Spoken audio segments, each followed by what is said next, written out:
Okay, അടുത്തതായിട്ട് നമ്മൾ കാണുന്നത് 345 tubectomy is also known as tubal sterilization. അപ്പോൾ നമ്മൾ ചോദിക്കുകയാണ് വാട്ട് ഈസ് ട്യൂബെക്ടോമി എന്ന് ചോദിച്ചാൽ നമുക്ക് എഴുതുക ട്യൂബർ സ്റ്റെറിലൈസേഷൻ എന്ന് എഴുതുക, അല്ലെങ്കിൽ വാട്ട് ഈസ് ട്യൂബൽ സ്റ്റെറിലൈസേഷൻ എന്ന് ചോദിച്ചു കഴിഞ്ഞാൽ നമ്മൾ എഴുതുക ട്യൂബെക്ടോമി എന്ന് എഴുതുക. ഇനി എന്താകുന്നു ഈ സംഗതി എന്ന് ചോദിച്ചാൽ ട്യൂബെക്ടോമി is a surgical process that blocks the fallopian tube. എന്താണ് പറയുന്നത്? ട്യൂബെക്ടോമി എന്ന് പറഞ്ഞാൽ എന്താ? 346 ട്യൂബെക്ടോമി ഈസ് എ സർജിക്കൽ പ്രോസസ്. അതായത് ട്യൂബെക്ടോമി എന്ന് പറയുന്നത് ഒരു ശസ്ത്രക്രിയയുടെ പ്രവർത്തനമാണ്. ദാറ്റ് ബ്ലോക്ക്, അത് എന്ത് ചെയ്യുന്നു? ബ്ലോക്ക് തടസ്സപ്പെടുന്നു ഫെലോപ്പിയൻ ട്യൂബിനെ തടസ്സപ്പെടുന്നു. ദെയർ ബൈ, അതിനാൽ preventing the egg released by the ovary. എന്താണ് ചെയ്യുന്നത്? എഗ്ഗിൻ്റെ റിലീസിങ് എന്താണ്? ഓവറിയിൽ നിന്നും എഗ്ഗിനെ പുറത്തേക്ക് വിടുന്നതിനെ പ്രിവെൻറ്റ് ചെയ്യുന്നു. By the ovary from reaching the uterus. അതായത് ഓവറിയിൽ നിന്നും പുറത്തേക്ക് വരുന്ന എഗ്ഗിനെ യൂട്രസിൽ എത്തുന്നതിന് മുമ്പ് തടസ്സപ്പെടുത്തിയെടുക്കുന്നു. ഓക്കെ, എന്ത്? ഈ ട്യൂബെക്ടോമിയിൽ. ഓക്കെ, ട്യൂബെക്ടോമി എന്ന് പറഞ്ഞാൽ അതൊരു സ്റ്റെറിലൈസേഷനാണ്. ട്യൂബെക്ടോമിക്ക് പറയുന്ന മറ്റൊരു പേരാണ് ട്യൂബൽ സ്റ്റെറിലൈസേഷൻ. ഓക്കെ, ഇനി 347 condom is a barrier method of birth control. Condom, what kind of birth control system is condom? അതായത് condom is a barrier method of birth control. അതായത് ഒരു തടസ്സപ്പെടുത്തുന്ന രീതിയാണ് എന്തിനു വേണ്ടിയിട്ട്? ബർത്ത് കൺട്രോളിന്. Condoms prevent pregnancy by preventing semen from entering the vagina. അപ്പോൾ condom എന്താണ് ചെയ്യുന്നത്? Preventing semen. അതായത് കോണ്ടം എന്ത് ചെയ്യുന്നു? സെമനെ പ്രിവെൻറ്റ് ചെയ്യുന്നു. എന്തിനു വേണ്ടിയിട്ട്? എൻറ്ററിങ് ദ വജീനയിലേക്ക് എന്താണ് ചെയ്യുന്നത്? ഈ സ്പേം എൻ്റർ ചെയ്യുന്നത് എന്താണ് ചെയ്യുന്നത്? കോണ്ടം എന്ത് ചെയ്യുന്നു? പ്രിവെൻറ്റ് ചെയ്യുന്നു, അല്ലെങ്കിൽ ബ്ലോക്ക് ചെയ്യുന്നു. Okay, a condom is a thin loose fitting pouch that protect against sexually transmitted disease or infections. Okay, what is the functions of condom എന്ന് ചോദിച്ചാൽ first of all it prevents the pregnancy. Okay, രണ്ടാമതായിട്ട് it is what is a condom എന്നുള്ള ആ ഒരു ചോദ്യത്തിന് നമുക്ക് ഇങ്ങനെ ഉത്തരം എഴുതാം. കോണ്ടം ഈസ് എ തിൻ, അതായത് വളരെ കട്ടി കുറഞ്ഞ എന്താണ്? Loose fitting pouch. അതൊരു അല്പം ലൂസോട് കൂടിയുള്ള ഒരു പൗച്ചാണ്. That protect against sexually transmitted diseases. അത് ലൈംഗികബന്ധമായിട്ട് ട്രാൻസ്മിറ്റ് ചെയ്യുന്ന രോഗങ്ങളിൽ നിന്നും പ്രൊട്ടക്റ്റ് ചെയ്യുന്നു. ഓർ ഇൻഫെക്ഷനിൽ നിന്നും പ്രൊട്ടക്റ്റ് ചെയ്യുന്നു. Okay, vasectomy is a surgical procedure in men in whom the vasectomy is done എന്ന് ചോദിച്ചാൽ നമ്മൾ എഴുതുക vasectomy is a surgical procedure in men. അത് മനുഷ്യനിലാണ്, ആണുങ്ങളിലാണ്, പുരുഷന്മാരിലാണ് കാണപ്പെടുന്നത്. Vasectomy permanently prevents the pregnancy by cutting and sealing the vas deferens. അതായത് എന്താണ് ചെയ്യുന്നത്? വാസ്കോട്ടമി എന്താ ചെയ്യുന്നത്? പെർമനൻ്റ്ലി, അതായത് എന്നേക്കുമായിട്ട് എന്ത് ചെയ്യുന്നു? പ്രഗ്നൻസിയെ തടസ്സപ്പെടുത്തുന്നു. രണ്ട് രീതിയിൽ അത് ചെയ്യാം. ഒന്നുകിൽ കട്ടിങ്, ഒന്നുകിൽ അത് മുറിച്ച് കളഞ്ഞിട്ടായിരിക്കാം, അല്ലെങ്കിൽ സീലിംഗ് ദ വാസ് ഡിഫറൻസ്, അല്ലെങ്കിൽ അത് വാസ് ഡിഫറൻസിന് സീൽ ചെയ്തായിരിക്കാം. ഇനി 352 ചോദ്യം. Vas deferens is the tube that carries sperm from the testicle to urethra. അതായത് വാട്ട് ഈസ് വാസ് ഡിഫറൻസസ് എന്ന് വെച്ച് കഴിഞ്ഞാൽ it is a tube that carries sperm from urethra. അതായത് സ്പേമിനെ യുറേത്രയിലേക്ക് കൊണ്ടുപോകുന്ന ഒരു ട്യൂബിനെയാണ് എന്ത് പറയുന്നത്? വാസ് ഡിഫറൻസസ് എന്ന് പറയുന്നത്. ഇനി 353 testicles are either of the two round male sex organs. Okay, testicles എന്ന് വെച്ച് കഴിഞ്ഞാൽ എന്താണ്? either of the two round male organs ആണ്. പുരുഷന്മാരിലുള്ള രണ്ട് ബോൾ പോലെയുള്ള രണ്ട് മെയിൽ ഓർഗൻസ് ആണ്. ടെസ്റ്റിക്കിൾസ് എന്താണ് ചെയ്യുന്നത്? Produce sperm and are contained in the scrotum, a big skin below and behind the penis. Okay, അപ്പോൾ എവിടെയാണ്? where the sperm is stored എന്നുള്ളതാണ് നമ്മളോട് ചോദിക്കുന്നതെങ്കിൽ എവിടെയാണ് സ്പേമിനെ സൂക്ഷിച്ച് വെച്ചിരിക്കുന്നതെന്ന് വെച്ചാൽ ടെസ്റ്റിക്കിൾ പ്രൊഡ്യൂസ് സ്പേം. ടെസ്റ്റിക്കിൾ എന്ത് ചെയ്യുന്നു? സ്പേമിനെ പ്രൊഡ്യൂസ് ചെയ്യുന്നു. And are contained in the scrotum. അതായത് അവ എന്താണ് ചെയ്യുന്നത്? ഈ സ്ക്രോട്ടം എന്ന് പറയുന്ന സ്ഥലത്ത് കണ്ടെയ്ൻ ചെയ്തുകൊണ്ടിരിക്കുന്നു. അതൊരു ബിഗ് ബാഗ് ഓഫ് സ്കിന്നിൻ്റെ ഒരു bag of സ്കിന്നാണ്.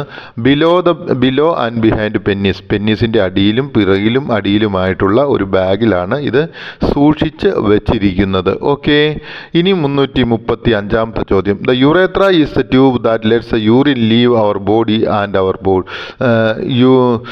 Leave our bladder and our body. അപ്പോൾ യുറേത്ര എന്ന് പറഞ്ഞാൽ വാട്ട് ഈസ് യുറേത്ര എന്ന് ചോദിച്ചാൽ എന്താണ്? Urethra is the tube. Urethra എന്ന് പറയുന്ന ട്യൂബാണ്.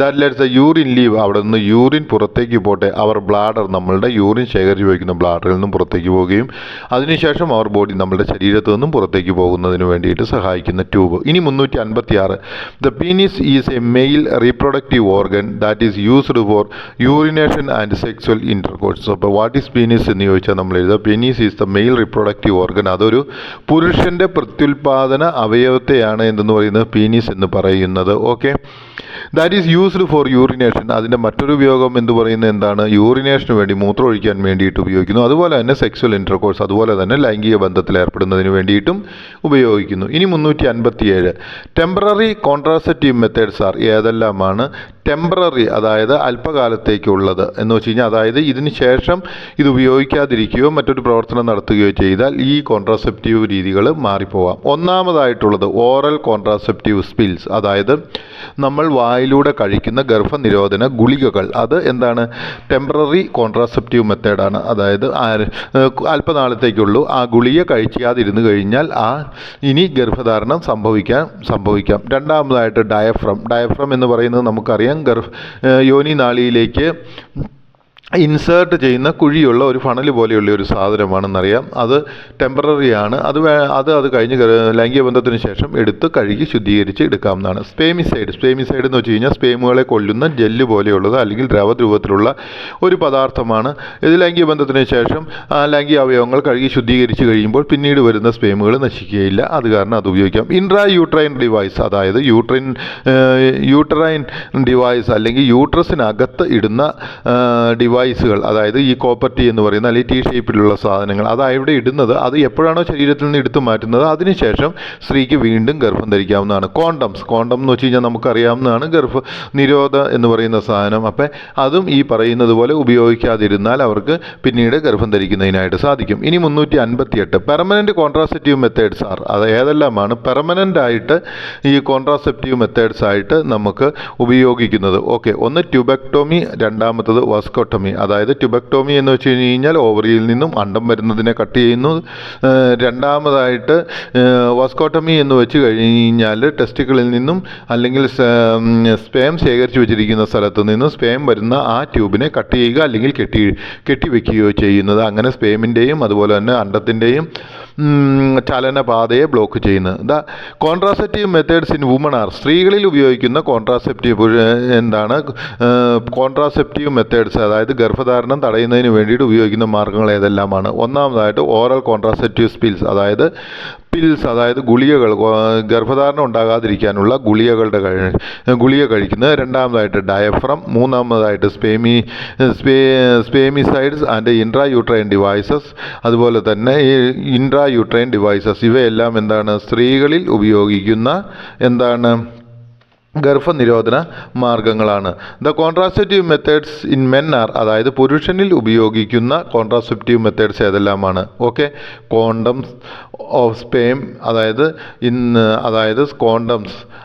കോണ്ടംസ് എന്ന് പറയുന്ന കോണ്ടം ഒന്നാമതായിട്ട് പുരുഷനിൽ ഉപയോഗിക്കുന്ന ഒരു കോൺട്രാസെപ്റ്റീവ് മെത്തേഡാണ്. രണ്ടാമതായിട്ട് വാസ്കോട്ടമി, അതായത് ഈ പുരുഷൻ്റെ ഇത് കട്ട് ചെയ്തെടുക്കുന്നത്, ആ വാസ്കോട്ടമി അതായത് സ്പേം വരുന്ന അതിനെ കട്ട് ചെയ്തെടുക്കുന്നതും പുരുഷന്മാരിൽ ഉപയോഗിക്കുന്ന കോൺട്രാസെപ്റ്റീവ് മെത്തേഡാണ്. എനിക്ക് തോന്നുന്നു ഈ ഭാഗം നിങ്ങൾക്ക് മനസ്സിലായെന്ന് തോന്നുന്നു.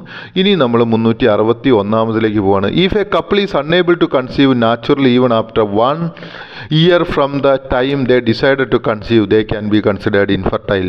When can we consider a couple infertile എന്നാണ് ചോദിച്ചിരിക്കുന്നത്. അപ്പോൾ അതിന് ഉത്തരം നമുക്ക് ഇങ്ങനെ എഴുതാം. If a couple is unable to conceive, അതായത് ഒരു ദമ്പതികൾക്ക് ഗർഭധാരണം നടക്കുന്നില്ല അല്ലെങ്കിൽ ഗർഭിണികൾ ഗർഭധാരണം നടക്കാൻ പ്രാപ്തരല്ലാതായിത്തീരുന്നു. എപ്പോഴ്? They can be 1 year from the time they decided to conceive, അതായത് 1 വർഷം അവർ ഗർഭിണിയാവുന്നതിന് വേണ്ടിയിട്ട് പരിശ്രമിച്ചിട്ടും സാധിക്കുന്നില്ലെങ്കിൽ ദേ ക്യാൻ ബി കൺസിഡർ, അവരെ എങ്ങനെ കൺസിഡർ ചെയ്യാം? They can be considered infertile, അല്ലെങ്കിൽ അവർക്ക് ഗർഭധാരണത്തിനുള്ള കഴിവില്ലാത്തവർ എന്ന് നമുക്ക് കൺസിഡർ ചെയ്യാം. ഇനി 362 defects in sperm production, decrease in the number of sperm and their mobility and certain diseases can cause male infertility. അതായത് പുരുഷന് ഒരു സ്ത്രീയെ ഗർഭിണിയാക്കാൻ കഴിവില്ലാത്ത വരുന്നതിൻ്റെ കാരണം എന്തായിരിക്കാം? ഒന്നുകിൽ ഡിഫക്റ്റ് ഇൻ സ്പേം പ്രൊഡക്ഷൻ, അതായത് പുരുഷ ബീജത്തിൻ്റെ ഉൽപ്പാദനത്തിനുണ്ടാകുന്ന കുറവ്, ഡിക്രീസ് കുറവ്, in the number of sperms എന്താണ് പുരുഷ ബീജത്തിൻ്റെ ഉൽപ്പാദനത്തിനുണ്ടാകുന്ന കുറവ്, ആൻഡ് ദെയർ മൊബിലിറ്റി ഈ സ്പേമുകൾക്ക് ചലിക്കാനുള്ള കഴിവില്ലായ്മ, ആൻഡ് സർട്ടൻ ഡിസീസസ് അതുപോലെ തന്നെ ചില രോഗങ്ങളും അവർക്ക് എന്താണ് കോസ് മെൻ ഇൻഫെർട്ടിലിറ്റി പുരുഷനെ വന്ധ്യനാക്കി തീർക്കുവാനായിട്ട് സാധിക്കും. അതുപോലെ തന്നെ 363 ovulation disorders can occur due to blockage in the fallopian tube and hormonal imbalances. അതായത് ഹൗ ദ ഓവുലേഷൻ ഡിസോർഡേഴ്സ് സംഭവിക്കാൻ സാധ്യത എങ്ങനെയാണ് എന്ന് ചോദിച്ചാൽ ovulation disorders can occur ovulation disorders സംഭവിക്കുവാനായിട്ട്, അതായത് ക്രമമായിട്ടോ ശരിയായ രീതിയിലുള്ള ഓവുലേഷൻ നടക്കാതിരിക്കാനുള്ള കാരണം എന്താണ്? ഡ്യൂ ടു ബ്ലോക്കേജ്, അതായത് ഒരു തടസ്സം ഉണ്ടാകുന്നതുകൊണ്ട് അല്ലെങ്കിൽ ബ്ലോക്ക് ഉണ്ടാകുന്നതുകൊണ്ട് ഇൻ ദ ഫെലോപ്പിയൻ ട്യൂബിൽ ബ്ലോക്ക് ഉണ്ടാകുന്നതുകൊണ്ട്, ആൻഡ് ഹോർമോണിയൽ ഇംബാലൻസ് അതുപോലെ തന്നെ ഹോർമോണുകളുടെ ശരിയായ രീതിയിലുള്ള ബാലൻസ് ഇല്ലായ്മയും കൊണ്ടുമാണ് ഇത് സംഭവിക്കുന്നത്. ഓക്കെ, അതായത് ഇനി അടുത്തതായിട്ട് 364 പോളിസൈറ്റിക് ഓവറി സിൻഡ്രം, അതായത് PCOS എന്ന് വെച്ചാൽ എന്താണ്? Can cause infertility in woman. Okay, what is the impact of polycystic ovary syndrome? അതായത് പോളിസൈറ്റിക് ഓവറി സിൻഡ്രത്തിൻ്റെ പരിണിത ഫലം എന്താണ്? They can cause infertility in woman. അത് സ്ത്രീയിൽ എന്ത് ചെയ്യാൻ? ഇൻഫെർട്ടിലിറ്റി ഉണ്ടാക്കാൻ സാധ്യതയുണ്ട്. ഓക്കെ, ഇനി നമുക്ക് അടുത്ത വീഡിയോയിലേക്ക് പോകാം. 364 വരെ നമ്മൾ പഠിച്ചിരിക്കുന്നു. ഓക്കെ.